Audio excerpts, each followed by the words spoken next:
It's Super Bowl night. Everyone's screaming, hugging strangers, cursing the ref. And then there's you, in the corner, petting the dog, wondering why any of this matters. You try to care, but your brain won't click. Maybe you're not a bad fan.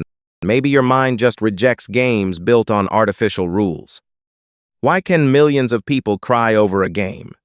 Because they have successfully engaged in suspension of disbelief. Just like watching a movie, they agree to forget that it's just actors on a set. In sports, they agree to believe that putting a ball in a net actually matters. But for the non-sports brain, this mental switch is stuck in the off position. You have what we might call a hyper-realistic filter. When you watch a game, you can't ignore the arbitrariness of the rules. Why can't he use his hands? Because a rule book says so? Why is that line out of bounds? Because someone painted it there? To you, the conflict feels manufactured. And your brain hates wasting energy on manufactured problems. You prefer tangible utility. You understand conflict if it's about survival, or justice, or relationships. But artificial conflict? Invented struggle? Your brain categorizes this as noise and filters it out. You aren't boring. You are a pragmatist. Your brain demands a real-world reason to care, and sports cannot provide one. There is another, more visceral reason. Let's talk about sensory processing sensitivity. Sports culture is aggressive.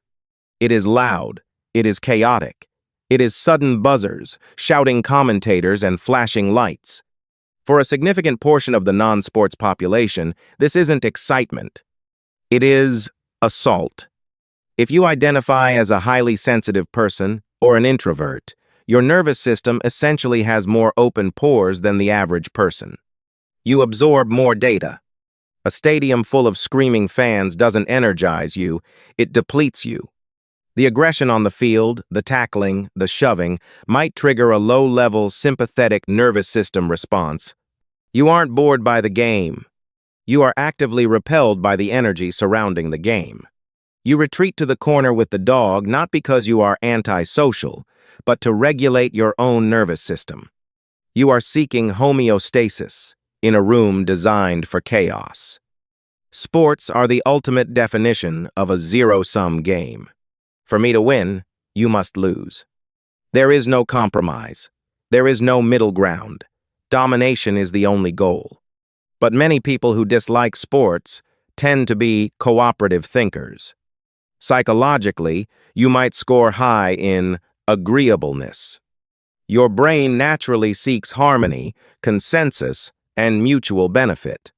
When you watch a game, the aggressive competition doesn't feel triumphant to you. It feels stressful, or even slightly immature. You prefer activities where everyone wins, or where the goal is creation rather than destruction. Art, science, building a business, having a deep conversation. In these fields, my success doesn't require your failure. To a cooperative thinker, the rigid binary of winner versus loser feels limiting. You don't want to beat the other team. You want to know why we can't just split the prize money and go home early? Finally, let's talk about social lubricant. For 90% of men, sports is a safety script. It is a way to bond without being vulnerable. Did you see that play? Is code for, I want to connect with you, but I don't want to talk about my feelings. People who don't care about sports often hate this script. You might crave deep depth over safe width. You find small talk painful. You want to know what someone fears, what they dream about, not what their fantasy league stats are. Sports act as a shield against intimacy. And if you are someone who values authentic, raw connection, sports feel like a wall standing between you and the other person. You aren't rejecting the bonding. You are rejecting the barrier. So, the next time the Super Bowl comes around and you are staring blankly at the screen, don't force it. You aren't missing the fun gene. You just have a brain that prioritizes realism, harmony, and depth. The world needs people to scream at the referee. But it also needs people to sit in the quiet corner, petting the dog, keeping the rest of us grounded in reality. You play a different game, and that's a win in itself.